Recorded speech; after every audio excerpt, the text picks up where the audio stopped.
Адамзат тарихы өздеріңіз білесіздер бірнеше қоғамдық кезеңдерден өтті. Соның ішінде мынау тас дәуірі, қола дәуірі, ерте темір дәуірі деп кезеңдерге бөлінеді.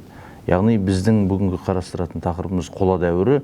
Бұл сол біздің дәуірімізге дейінгі екінші мыңжылдық, бірінші мыңжылдық кезеңдеріндегі қола затының, яғни қалайы мен мыстың қоспасында пайда болған қола затының қоғамда үлкен орын алуы, яғни бүкіл тұрмыстық заттардың, еңбек құралдарының қоғамда ең бір үлкен қызмет атқарған кезең қола дәуірі болып аталады.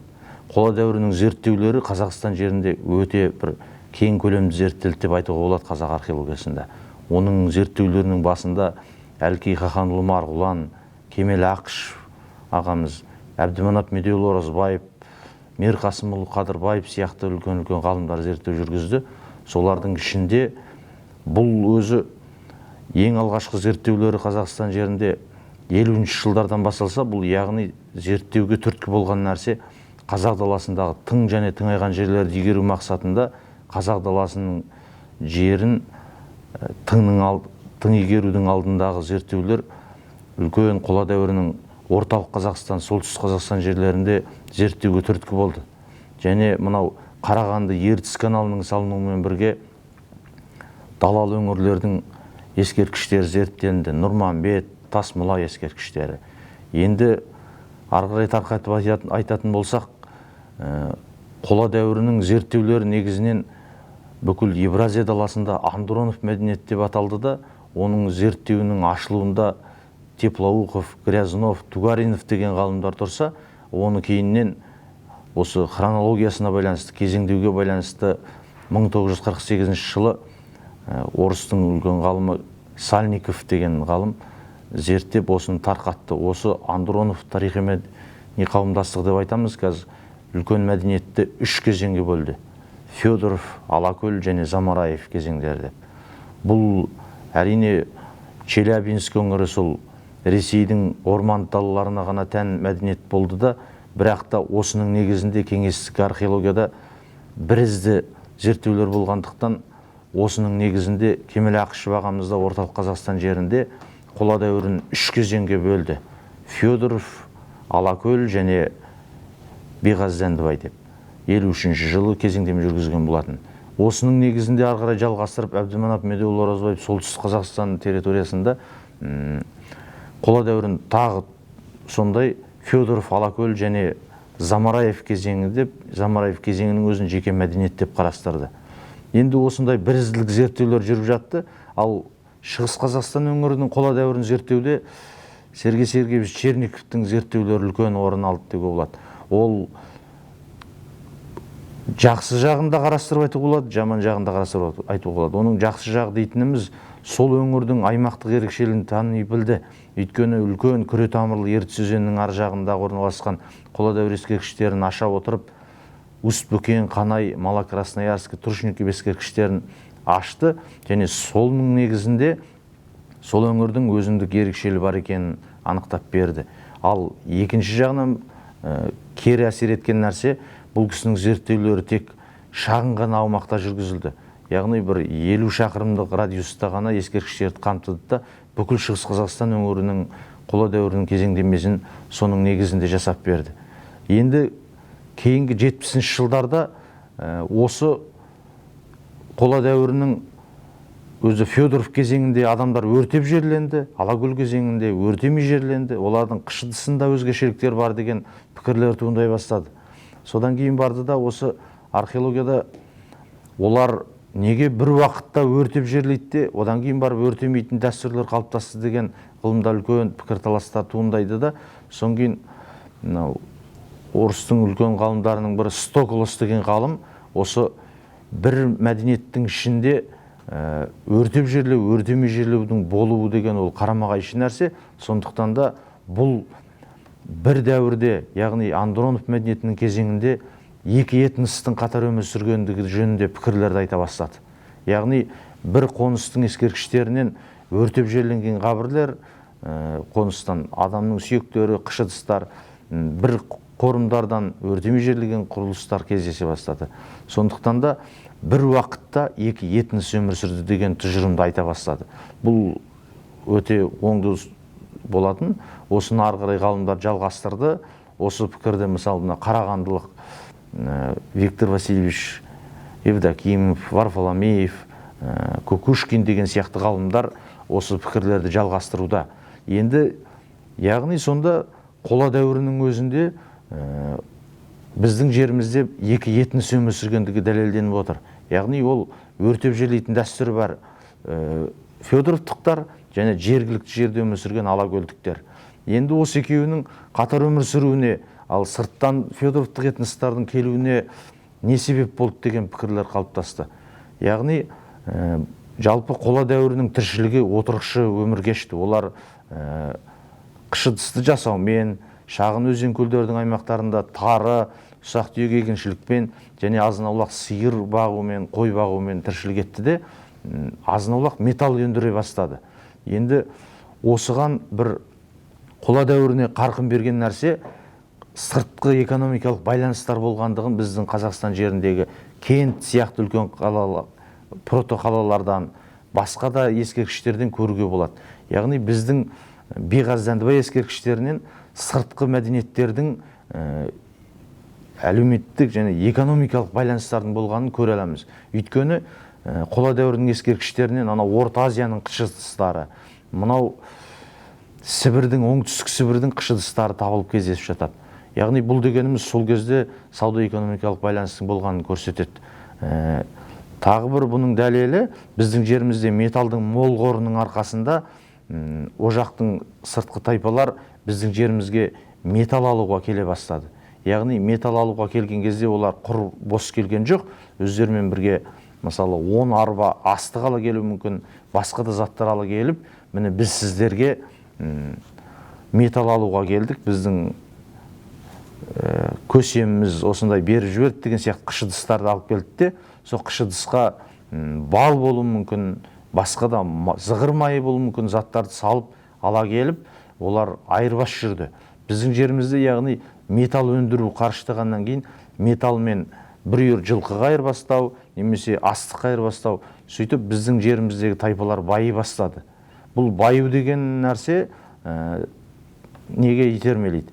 Яғни біздің жеріміздегі азын-аулақ тар егу, немесе қыш ыдыс жасау, сонымен бірге азын-аулақ ұсақ-түйек малдарды бағудан гөрі таза металл өндіру өндірісіне ауыса бастады біздің Қазақстандағы тайпалар. Шикізат көзін өндірумен айналыса бастады қазақстандық қола дәуір тайпалары. Бұны археологиялық жағынан дәлелденіп отыр. Шығыс Қазақстанда осы орталық Қазақстан жерінің қола дәуір қоныстарын зерттеген кезде бұлар негізінен жаздың күні отынды көбірек жинақтап, отынды көп үйіп алғанда қысқыға дайындап, және металдың рудаларын көптеп жинақтап алып отырған, қысқыға әзірлеп. Бұл яғни қыстың күні бір жағынан өздеріне жылылықты, осындай суық ауа райында металды қорыту арқасында өздеріне жылылық және өздеріне қыстың күні бос жатпайтын жұмыс болады. Жаздың күні руда өндірумен, отын жинаумен айналысса, қыстың күні осы металл қорын балқытумен өздерінің қызметтерін атқарды. Соның нәтижесінде біздің жерімізде металды сыртқа сатудың нәтижесінде тайпалар байи бастады, мал көбейе бастады. Бұны қола дәуірінің соңғы кезегіндегі, яғни Биғаз Дәндібай мәдениетінің ескерткіштерінен байқауға болады. Осы уақытта үлкен қарыштап дамығаннан кейін қола дәуір тайпалары енді малды жаятын жайылымдар керек болды. Оны сыртқа шығару керек болды. Бірақ жерде жая беру мүмкін емес болды. Қола дәуір ескерткіштерінің байқайтынымыз. Мал санының көбеюіне байланысты бір жерден екінші жерге көшіріп бағу, яғни жер керек болды. Жер керек болғаннан кейін жер үшін шайқастар пайда болды. Және қоғамдағы әлеуметтік теңсіздіктің пайда болғандығын осы кезден көруге болады. Қола дәуірінің ескерткіштерінен әсіресе Биғаз Дәндібай мәдениетінің үлкен некропольдарынан үлкен тас мазарлардың қалыптасқанын көреміз. Соған байланысты осы қола дәуірінің соңғы кезеңінде жаңағы көшпенді өмірге бейімделе бастады.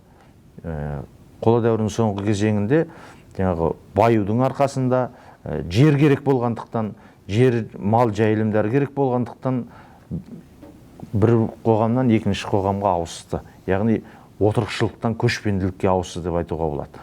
Енді осы қола дәуірінің аса бір кереметтігі біздің зерттеуде алға тартатынымыз, мына әсіресе қазақ халқының этногенезін тамырын тереңнен іздеген кезде осы Әлкей Марғұлан, Әбдіманап Медеуұлы Оразбаевтардың өзі айтады, осы соңғы қола дәуірінен біздің қазақ халқының этногенезін іздестіруіміз керек деп айтады. Бұл әрине өте орынды, өйткені қола дәуірінің қыш ыдыстарының сыртындағы кездесетін ою-өрнектер, мынау киіздің қалдықтары, оба құрылыстары, шаруашылық қоныстарының барлығы, мынау шағалалы қоныстарындағы қалпына келтірілген қоныстардан байқайтын болсақ, осы кейінгі 18 ғасырдағы, 19 ғасырдағы қазақтың қоныстарынан ешқандай айна қатесіз деп айтуға болады. Бұны бірнеше ғылыми дәлелдермен дәлелдеген болатын. Енді осы негізде біздің өзіміздің археологиялық қазба жұмыстарымыздың нәтижесінде де зерттеулер жүргізген кезде осы қола дәуірінің ескерткіштерінен біз Шығыс Қазақстан облысы Абай ауданын зерттеген кезде қола дәуір ескерткіштерінен 140-қа тарта қола дәуірінің тас жәшігінен асық табылған болатын. Яғни бұл біздің дәуірімізге дейінгі бірінші мыңжылдықта осыдан 3000 жыл бұрын асықпен ойнағандығын дәлелдейді. Яғни бұл тек қана ойнау ғана емес, оның қызыл оқырамен боялғандығы қазіргі сияқты. Оның арнайы тесіктерінің болғандығы, қорғасын балқытып құяды. Киіздің табылуы дегеніміз бұл қазақ халқының тұрмысында өте кеңінен қолданған нәрсе болғандықтан, киіздің табылуы да осы қазақ халқының этногенезін қола дәуірімен байланыстырады деген сөз. Енді тағы да бір айта кететін нәрсе, сол жаңа айтып кеткен Әбдіманап Медеуұлы Оразбаев деген ғалым 67-ші жылы осы Көкшетау жерінде Шағалалы өзенінің бойынан қола дәуірінің ескерткіштерінен сүйектен жасалған коньки тапқан болатын. Бұл да үлкен әлемдік деңгейдегі сенсация деуге болады. Яғни қола дәуірінде біздің жерімізде сүйектен жасалған коньки болған осыдан 3000 жыл бұрын. Бұл да тек қана бір ойын үшін емес, ол өзінің тұрмыстық қажеттілік үшін жасалған. Ол тек мұзда ғана сырғанайтын емес, қатқақ қарда да. Ол қазақтың тұрмысында осы 18 ғасырда да болған сой шаңғы деп аталады. Біздің қазақ халқының тұрмысында болған сүйектен жасалған конькилер. Ол тек аңшылық кезінде қолданған, ал оның алдында қоғамдық қызметі ол басқа да мал шаруашылығында, мал бағу кездерінде де қолданған деп айтылады.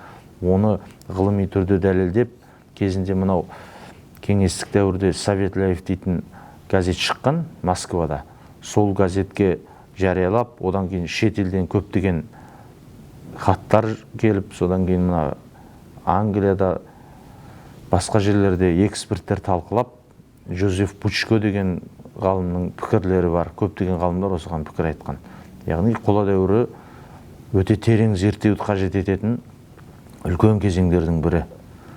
Енді оны ары қарай тарқатып айтатын болсақ, қола дәуірінің тіпті әшекей бұйымдарының өзінде біздің қазақ халқының тұрмысымен байланысып жатқан бұйымдар жетерлік.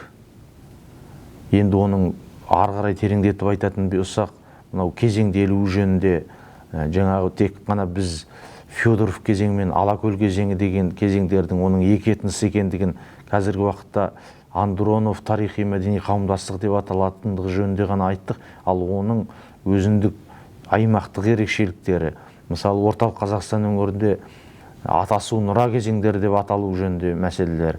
Ол қола дәуірінің орта кезеңі болатын болса, жаңағы Андронов мәдениеті, оның алдында өмір сүрген Петров мәдениеті, Нұртай мәдениеті деп аталатын кезеңдердің, және соңғы қола кезеңдерінің өзі Беғаздан дәуірі мәдениеті орталық Қазақстанда аталса, оның мынау солтүстік Қазақстан өңірінде Сарғара Алексеев мәдениетінің зерттеулері, Жетісу оңтүстік Қазақстан жерінде Бүйен мәдениетінің соңғы қола дәуіріне, мынау шығыс Қазақстан жерінде Трушникова мәдениетінің зерттеулері үлкен жеке тақырыптарды қамтитын тақырыптар.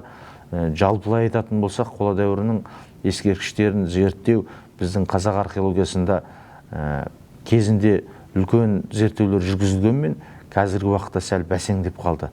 Осыған археология ғылымына, әсіресе қола дәуірін зерттеуге қызығушылығы артатын жастарды негізі тарту керек. Көбінесе археологияға келгенде қазіргі археолог жастардың көбі мынау ерте темір дәуірінің зерттеулеріне қызығады. Мынау алтын табылады дегенге соған көп үйір болады да, ал қола дәуірінің терең зерттеулер жүргізетін болса, оның асыл қазыналары, мынау тарихты, өзіміздің болмысымызды, ұлттық мәдениетімізді пайымдауда үлкен жетістіктерді осы қола дәуірінен алуға болады.